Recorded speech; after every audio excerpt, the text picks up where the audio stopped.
ನಮಸ್ಕಾರ. ನೀವು ನೋಡ್ತಾ ಇದ್ದೀರಾ ನ್ಯೂಸ್ 18 ಡಿಜಿಟಲ್ ಕಾಂಟೆಂಟ್. ನಾನು ನವಿತಾ ಜೈನ್. ರಾಜ್ಯದಲ್ಲಿ ಸಾಮಾಜಿಕ ಸಾಮರಸ್ಯವನ್ನ ಬಲಪಡಿಸುವಂತಹ ಜೊತೆಗೇನೆ ಮರ್ಯಾದೆಯ ಹೆಸರಿನಲ್ಲಿ ನಡೀತಾ ಇರುವ ಹಿಂಸಾಚಾರಗಳಿಗೆ ಕಡಿವಾಣ ಹಾಕುವ ಉದ್ದೇಶದಿಂದ ಕರ್ನಾಟಕ ಸರ್ಕಾರ ಮಹತ್ವದ ಕಾನೂನನ್ನ ಜಾರಿಗೆ ತಂದಿದೆ. ಆ ಕಾನೂನು ಯಾವುದು? ಆ ಕಾನೂನಿನಿಂದ ಯಾವ ರೀತಿಯಾಗಿ ಬದಲಾವಣೆಗಳನ್ನು ನಿರೀಕ್ಷೆ ಮಾಡಲಾಗಿದೆ? ಆ ಕಾನೂನಿನಿಂದ ಯಾರಿಗೆ ಪ್ರಯೋಜನ ಅನ್ನೋದ್ರ ಬಗ್ಗೆ ಮಾಹಿತಿಯನ್ನ ಕೊಡ್ತಾ ಹೋಗ್ತೀನಿ. ಅದಕ್ಕಿಂತ ಮುಂಚೆ ನೀವು ನ್ಯೂಸ್ 18 ಕನ್ನಡದ ಯೂಟ್ಯೂಬ್ ಚಾನಲ್ ಅನ್ನ ಸಬ್ಸ್ಕ್ರೈಬ್ ಮಾಡಿಲ್ಲ ಅಂತ ಹೇಳಿದ್ರೆ ಸಬ್ಸ್ಕ್ರೈಬ್ ಮಾಡಿ, ಲೈಕ್ ಮಾಡಿ, ಶೇರ್ ಮಾಡಿ. ಅಷ್ಟು ಮಾತ್ರ ಅಲ್ಲ, ನ್ಯೂಸ್ 18 ಕನ್ನಡದ ಫೇಸ್ಬುಕ್ ಪೇಜ್ ಹಾಗೆಯೇ ಇನ್ಸ್ಟಾಗ್ರಾಮ್ ಪೇಜ್ ಅನ್ನು ಕೂಡ ಫಾಲೋ ಮಾಡೋದನ್ನ ಮರಿಬೇಡಿ. ವಿವಾಹದಲ್ಲಿ ವ್ಯಕ್ತಿಯ ಆಯ್ಕೆಯ ಸ್ವಾತಂತ್ರ್ಯವನ್ನ ರಕ್ಷಣೆ ಮಾಡೋದರ ಜೊತೆಗೇನೆ ಅಂತರ್ಜಾತಿ ಆಗಿರ್ಬೋದು, ಅಂತರ್ಧರ್ಮೀಯ ವಿವಾಹಗಳಿಗೆ ವಿರೋಧವಾಗಿ ನಡೆಯುವಂತಹ ಅಪರಾಧಗಳನ್ನು ತಡೆಯುವ ಉದ್ದೇಶದಿಂದಾನೇ ಕರ್ನಾಟಕ ವಿವಾಹದಲ್ಲಿ ಆಯ್ಕೆಯ ಸ್ವಾತಂತ್ರ್ಯ ಹಾಗೂ ಮರ್ಯಾದೆ ಮತ್ತು ಸಂಪ್ರದಾಯದ ಹೆಸರಲ್ಲಿ ಅಪರಾಧಗಳ ಪ್ರತಿಬಂಧಕ ಮತ್ತು ನಿಷೇಧ ವಿಧೇಯಕ 2026 ಮಂಡಿಸಿ ಅಂಗೀಕರಿಸಲಾಗಿದೆ. ಒಂದು ಮಹತ್ವದ ಹೆಜ್ಜೆಯಾಗಿ ಕರ್ನಾಟಕ ಸರ್ಕಾರ ವಿವಾಹದಲ್ಲಿ ಆಯ್ಕೆಯ ಸ್ವಾತಂತ್ರ್ಯ ಮತ್ತು ಗೌರವ ಅಪರಾಧ ತಡೆಗಟ್ಟುವಿಕೆ ಮಸೂದೆ 2026 ಅಂಗೀಕರಿಸಿದ್ದು ಭಾರತದಲ್ಲಿ ಗೌರವ ಕಾನೂನು ಮತ್ತು ಮದುವೆಯಲ್ಲಿ ಜಾತಿ ಆಧಾರಿತ ತಾರತಮ್ಯ ನಿರ್ವಹಣೆಯ ವಿರುದ್ಧದ ಒಂದು ಅತಿ ದೊಡ್ಡ ಪ್ರಮುಖ ಹೆಜ್ಜೆ ಅಂತಾನೆ ಹೇಳಬೇಕಾಗತ್ತೆ. ಸಾಮಾನ್ಯವಾಗಿ ಇದನ್ನು ಯಾವ ರೀತಿಯ ಕರೀತಾರೆ ಅಂತ ಹೇಳಿದ್ರೆ ಇವ ನಮ್ಮವ ಅಂತ ಹೇಳಿ ಈ ಒಂದು ಮಸೂದೆಯನ್ನ ಕರೆಯಲಾಗತ್ತೆ. ಕಾನೂನು ಆಯ್ಕೆಯ ಮೂಲಕ ಮದುವೆಯಾಗುವ ಹಕ್ಕನ್ನ ಇದು ಬಲಪಡಿಸುತ್ತೆ. ಜೊತೆಗೆ ದಂಪತಿ ಯಾವುದೇ ರೀತಿಯ ದೌರ್ಜನ್ಯ ಅಥವಾ ಸಾಮಾಜಿಕವಾಗಿ ವಿರೋಧ ಇಲ್ಲದೆ ಪ್ರೀತಿಯನ್ನ ಆಯ್ಕೆ ಮಾಡಬಹುದು, ತಮ್ಮ ಸಂಗಾತಿಯನ್ನ ಆಯ್ಕೆ ಮಾಡಬಹುದು. ಅದಕ್ಕೆ ಈ ಒಂದು ಕಾನೂನು ಅವರಿಗೆ ಇನ್ನಷ್ಟು ಬಲವನ್ನ ನೀಡುತ್ತೆ ಅನ್ನೋದನ್ನ ಇದು ಖಚಿತಪಡಿಸುತ್ತೆ. ಯಾರೇ ಹುಡುಗ ಅಥವಾ ಹುಡುಗಿ ಮದುವೆಯಾಗೋದಕ್ಕೆ ಆಯ್ಕೆ ಮಾಡುವ ಇಬ್ಬರು ವಯಸ್ಕರಿಗೆ ಪೋಷಕರಾಗಿರ್ಬೋದು, ಅವರ ಕುಟುಂಬ ಸದಸ್ಯರಾಗಿರ್ಬೋದು, ಅಥವಾ ಸಮಾಜದವರ ಆಗಿರಬಹುದು, ಆ ಗ್ರಾಮದವರಾಗಿರ್ಬೋದು, ಇವರು ಯಾರ ನಾಯಕರ ಒಪ್ಪಿಗೆಯ ಅಗತ್ಯ ಇಲ್ಲ ಅನ್ನೋದನ್ನ ಈ ಒಂದು ಶಾಸನ ಹೇಳುತ್ತೆ. ಇದು ಸ್ವಾಯತ್ತತೆಯ ಸಾಂವಿಧಾನಿಕ ಹಕ್ಕನ್ನ ಕೂಡ ಬಲಪಡಿಸುತ್ತೆ.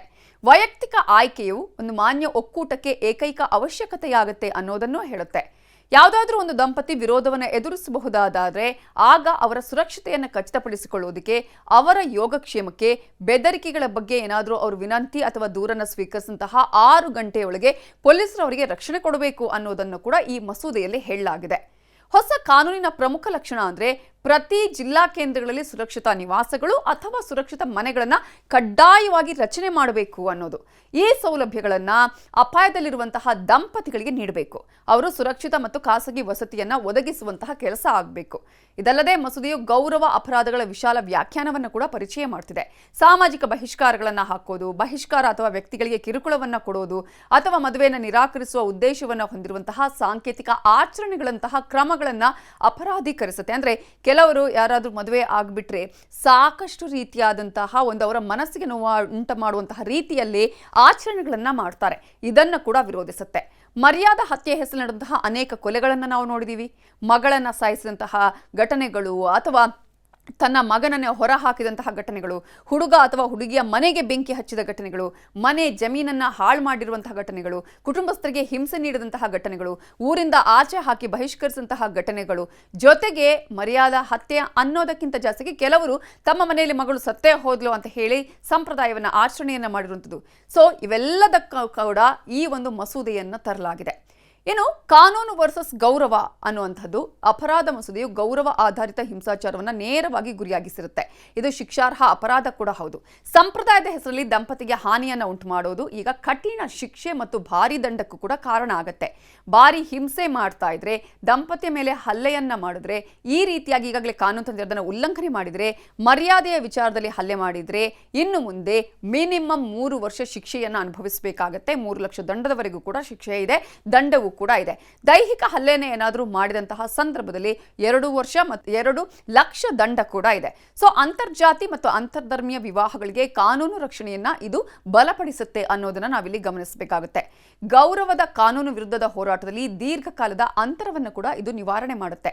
ಇತಿಹಾಸದಲ್ಲಿ ಬೇರೂರಿರುವ ಸಮಾನತೆಯ ಹಿನ್ನೆಲೆಯಲ್ಲಿ 12ನೇ ಶತಮಾನದ ತತ್ವಜ್ಞಾನಿ ಬಸವೇಶ್ವರರಿಂದ ಸ್ಫೂರ್ತಿ ಪಡೆದಂತಹ ಇವ ನಮ್ಮವ ಎಲ್ಲರನ್ನ ಒಳಗೊಳ್ಳಿಕೊಳ್ಳುವಿಕೆ ಆಗತ್ತೆ ಅನ್ನೋದನ್ನು ಕೂಡ ಹೇಳ್ತಾ ಇದೆ. ಅಂದ್ರೆ ಬಸವೇಶ್ವರ ಎಲ್ಲರನ್ನ ಕೂಡ ನಮ್ಮವರು ಅಂತ ಹೇಳಿದ್ರು, ಜೊತೆಗೆ ಇವ ನಮ್ಮವ ಅನ್ನುವಂತಹ ನಿಟ್ಟಿನಲ್ಲಿ ಯಾವುದೇ ಜಾತಿ ಪದ್ಧತಿನ ಹೋಗಲಾಡಿಸುವ ಕೆಲಸ ಮಾಡಿದ್ರು. ಅದೇ ಕಾರಣಕ್ಕಾಗಿ ಎಲ್ಲರನ್ನ ಒಳಗೊಳ್ಳುವಿಕೆಯನ್ನ ಸಂಕೇತಿಸುತ್ತೆ ಅನ್ನೋದನ್ನ ಕೂಡ ಈಗಾಗಲೇ ಸರ್ಕಾರ ಹೇಳಿದ್ದು, ಅವರು ನಮ್ಮ ನಡುವೆ ಒಬ್ಬರು ಅನ್ನೋದನ್ನ ಈ ಕಾನೂನು ಹೇಳ್ತಾ ಇದೆ. ಇನ್ನು ಭಾರತದಲ್ಲಿ ಸಾಮಾಜಿಕ ಸಮಾನತೆ, ವೈಯಕ್ತಿಕ ಸ್ವಾತಂತ್ರ್ಯ ಮತ್ತು ಸಾಂವಿಧಾನಿಕ ಹಕ್ಕುಗಳಿಗೆ ಆಳವಾದ ಒಂದು ಒತ್ತಾಯವನ್ನ ಇದು ಪ್ರತಿಬಿಂಬಿಸುತ್ತೆ. ಹುಬ್ಬಳ್ಳಿಯಲ್ಲಿ ನಡೆದಂತಹ ಮರ್ಯಾದಾ ಹತ್ಯೆ ದೊಡ್ಡ ಮಟ್ಟದಲ್ಲಿ ಈ ಬೆಳವಣಿಗೆಗೆ ಕಾರಣ ಆಗಿದೆ ಅನ್ನೋದನ್ನ ನಾವಿಲ್ಲಿ ಗಮನಿಸಬೇಕಾಗತ್ತೆ. ಮದುವೆಯಲ್ಲಿ ಕುಟುಂಬ ಅಥವಾ ಅಭಿಪ್ರಾಯವನ್ನ ಹೊಂದಿರಬೇಕಾ, ಈ ವಿಚಾರದಲ್ಲಿ ಯಾವ ರೀತಿಯಾದಂತಹ ಅಭಿಪ್ರಾಯ ಇದೆ? ಮದುವೆಯಲ್ಲಿ ಕುಟುಂಬಗಳು ತಮ್ಮ ಅಭಿಪ್ರಾಯವನ್ನ ಅಥವಾ ತಮ್ಮ ಇಚ್ಛೆಯನ್ನ ಹೊಂದಿರಬೇಕಾ, ಅಥವಾ ಅದು ಸಂಪೂರ್ಣವಾಗಿ ವೈಯಕ್ತಿಕ ಹಕ್ಕ? ಇದರಲ್ಲಿ ಸರ್ಕಾರ ಈ ರೀತಿಯಾಗಿ ಕಾನೂನನ್ನ ತಂದಿರೋದು ಸರಿನಾ ತಪ್ಪ? ಇದರ ಬಗ್ಗೆ ನಿಮ್ಗೆ ಏನ್ ಅನ್ಸುತ್ತೆ? ನಿಮ್ಮ ಅಭಿಪ್ರಾಯವನ್ನ ಕೂಡ ಕಾಮೆಂಟ್ ಮೂಲಕ ತಿಳಿಸಬಹುದು. ಇದುವೇ ಹೊತ್ತಿನ news 18 digital content. Thank you. ನಿರ್ಭೀತ, ನಿಷ್ಪಕ್ಷಪಾತ, ವಿಶ್ವಾಸಾರ್ಹ ಸುದ್ದಿಗಳಿಗೆ ಮತ್ತೊಂದು ಹೆಸರಾಗಿರೋ ನ್ಯೂಸ್ 18 ಕನ್ನಡ ಈಗ ಆಪ್ನಲ್ಲೂ ಲಭ್ಯ ಇದೆ. ದಯವಿಟ್ಟು ಇಲ್ಲಿರೋ QR ಕೋಡ್ ಅನ್ನ ಸ್ಕ್ಯಾನ್ ಮಾಡಿಕೊಂಡು ಆಪ್ ಡೌನ್ಲೋಡ್ ಮಾಡೋದಕ್ಕೆ ಮರಿಬೇಡಿ. ನಿಮ್ಮ ಬೆಂಬಲ ಹೀಗೆ ಸದಾ ನಮ್ಮೊಂದಿಗಿರಲಿ. ಧನ್ಯವಾದ.